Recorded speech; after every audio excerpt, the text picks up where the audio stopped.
Federal Retirement Thrift Investment Board, which is the 401k for our military men and women, want to open the doors wide open to invest federal employee retirement money into Chinese companies that are controlled by the CCP.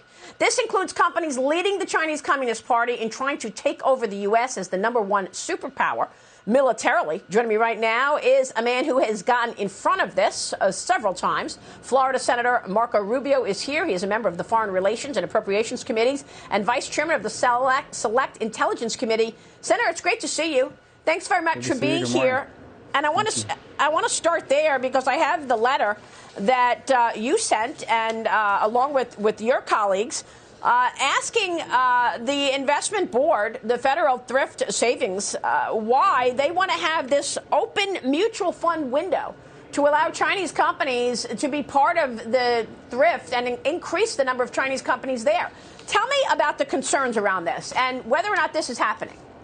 Well, let's start with just a general concern that I think applies to all the entire market, and that is the concern that these companies in China do not, at this moment anyways, follow the same requirements that any other companies that are listed follow in terms of transparency and auditing requirements. So you're risking American money into companies that we know very little about and in fact refuse to comply. Add to that the irony of this, okay? A lot of the people that are on for example, if you're in the Army or the Navy, the armed forces of this country, defending this country, and you're putting money aside in this equivalent of a 401k, and that they are turning around and investing that money, capitalizing companies in China controlled by the military that are designing the weapons that are one day going to be used to attack you or kill kill your children when they grow up and go serve in the military.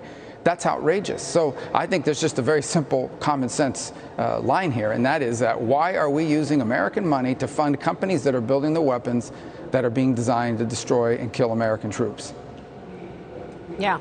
It's also making it clear that it's not going to be screening these mutual funds for U.S. sanctions. Some of these companies have been sanctioned already by the United States, and yet our military men are going to be investing and funding their growth?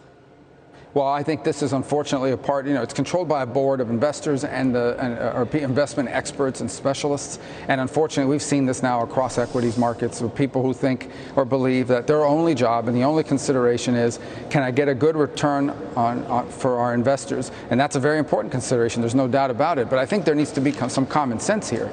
Now, it's sometimes the same people, on the other hand, that have no problem divesting investment in companies that are involved in fossil fuels or in a gun maker or in some other woke priority that they might have. They have no problem using, divesting from those companies or from people like that. But at the same time, they have no interest in not putting money into the hands of companies that are controlled by the military of a country that intends to overtake America, become the world's most powerful country, and in that process threaten our troops stationed in the Asia-Pacific region and, frankly, at some point anywhere in the world.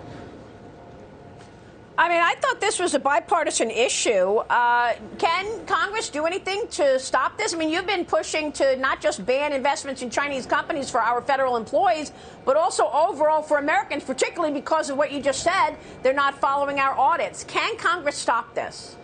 Yeah, so it's a bipartisan issue, meaning everybody, or generally everybody, agrees. It's not a bipartisan priority. In fact, even in my own party, it's not a priority for everybody. I think a lot of people would agree with a position, but whether they're interested in focusing on it and zoning and really tuning into it and working on a daily basis, there are a lot of reasons why people aren't. Either they don't take the threat seriously, or they're listening to some of these people that come from Wall Street over here and tell us not to mess around with these investments and give you all the runaround as to why we're exaggerating and it's not a big deal. So, yes, it's a bipartisan position, but unfortunately it is not a bipartisan priority. Yeah, you also have a Chinese CCP-controlled company wanting to acquire Forbes, which is interesting. We already have the CCP propaganda on other social media, but now they want to own Forbes magazine. Is CFIUS looking at that? Yeah, I don't know if CFIUS is looking at that. I think it's really interesting. A couple days ago, the news came out. China has been censoring Hollywood for a long time. So that's why you don't see any movies with a Chinese government communist villain in them. And so, but the other day in this new Spider-Man movie, the Chinese demanded that the Statue of Liberty be taken out of one of the final scenes of that movie, and Sony said, no, we won't do it. So they walked away from the ability to have that movie distributed in China. And so it took a Japanese company to do what American companies would not do, and that is refuse to bend the knee to the Chinese Communist Party on censorship. And they should be applauded for it, and I think it puts to shame all these companies in Hollywood that are constantly doing whatever China tells them. Yeah, I saw that, and I was actually also impressed. All right, let me move on to the other issues of the day. Senator, a fence is now going up around the Supreme Court after the protests that you've witnessed breaking out following the Supreme Court draft leak. Justice Alito, the author of the draft, also canceled a public event. From the start, Democrats have been using this draft to campaign for the midterms. What are your thoughts on this leaked draft? And is this another dirty trick? Because the Democrats feel they're going to get slaughtered in November, and they're trying to change voter minds about the Republicans. Well, a couple things. The first is that there's no doubt that Democrats do not want this election to be about immigration. They don't want it to be about crime. They don't want it to be about inflation. They don't want it to be about these things that are impacting real people every single day, because they're doing a terrible job at all three of those. In fact, they're all going to get worse. Inflation is going to continue to get worse. Crime continues to surge around this country. And we're going to have a massive illegal immigration surge again this summer due to Joe Biden's inviting people to come here illegally. They don't want it to be about any of that. My sense is that this leak was a strategically planned one, designed to get ahead of something and to generate exactly what you're seeing, primarily to try to intimidate these justices. And that's what you're seeing now, an effort to intimidate them. You know, there's a website out there now, of my understanding, we were told yesterday, a website that identifies the addresses of the 5 justices that they're targeting, where they live. Here's a map on how to get there, and asking people or encouraging people to go to their homes and try to intimidate them there. So clearly, I mean, this was designed to do that. Not to mention that it's a direct attack, I mean, on an institution. It's funny that what we've learned in the last few days, I think we should have learned this before, is that the only time that Democrats want to defend institutions or consider a Supreme Court ruling the law of the land is when they agree with it and when it furthers their political aims. Any other time, then they feel free not just to criticize the court, but the justices by name, attack them personally.